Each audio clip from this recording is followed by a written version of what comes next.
Hey scholars, it's Miss Shriver coming to you from my back porch. Friends, it's so important at this time to make sure you're still going outside and enjoying the sun so that way our brains and our hearts stay happy too.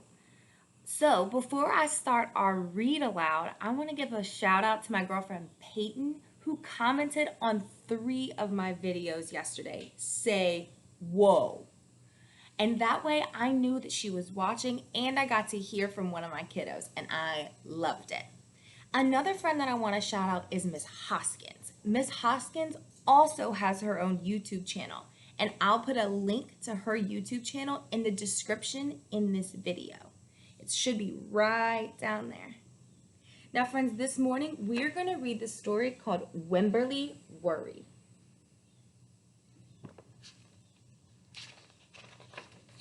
Wimberly worried about everything.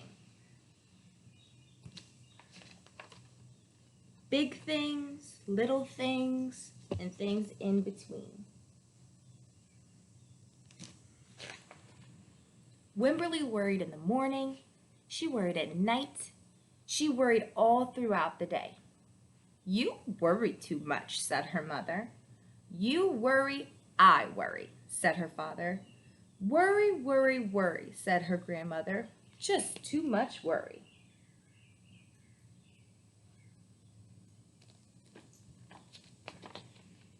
At home, Wimberly worried about the tree in the front yard. What if it falls on our house? And the crack in the living room ceiling? What if something bigger comes out of it? And the noise that the radiator makes? What if there's a snake inside?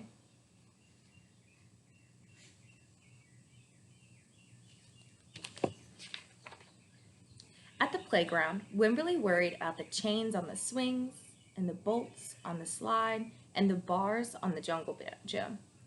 And always, always, she worried about her doll, Petal.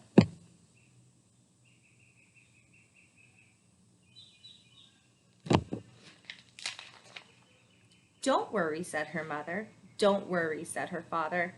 But Wimberly worried. She worried and worried and worried.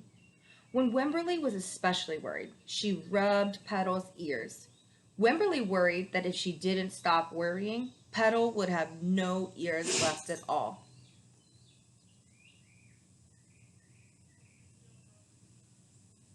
Man, she really likes that toy. On her birthday, Wimberly worried that no one would come to her party. See, her mother said, there was nothing to worry about. But then Wimberly worried that there wouldn't be enough cake.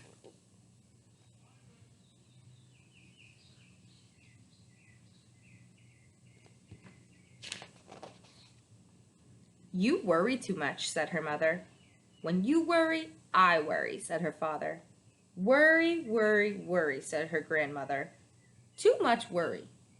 Soon, Wimberly had a new worry. School. Wimberly worried about the start of school more than anything she had ever worried about before. Say, oh no.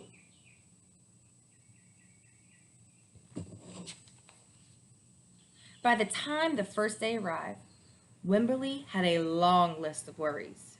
What if no one likes my spots? What if no one else wears stripes? What if no one else brings a doll? What if the teacher is mean? What if the room smells bad? What if they make fun of my name? What if I can't find the bathroom? What if I hate the snack? What if I have to cry? Wimberly is super worried about her first day of school. Don't worry, said her mother. Don't worry, said her father. But Wimberly worried. She worried and worried and worried. She worried all the way there.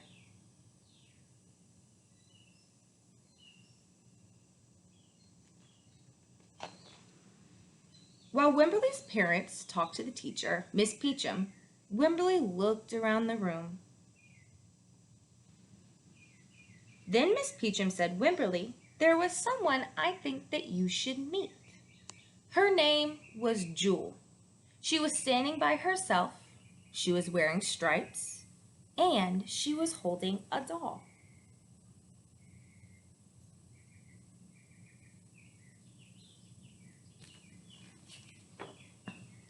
At first, Wimberly and Jewel just looked at each other.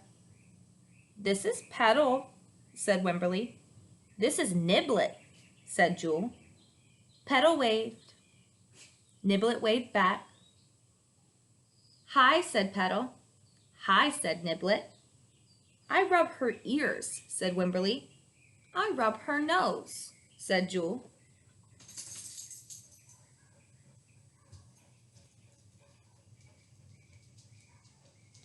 Looks like those girls have a lot in common. Throughout the morning, Wimberly and Jewel sat side by side and played together whenever they could. Petal and Niblet sat side by side too. Wimberly worried, but no more than usual, and sometimes even less. Before Wimberly knew it, it was time to go home.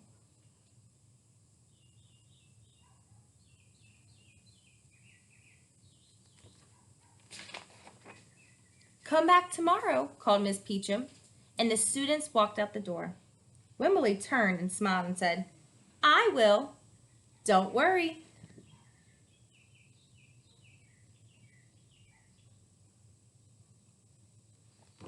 And that is the end. So friends, Wimberly worried and worried and worried about her first day of school, and then she went and faced her fears and made a best friend. So now, here's what I want you to do. I want you to give a shout out to your best friend in the comment section below. That way your friend knows that you're thinking about them, even though you might not have seen them since school got out. And so I can know you're watching my videos too. Again, make a comment on this video to shout out your best friend. I love you. Have a fabulous day, and I cannot wait to see you soon.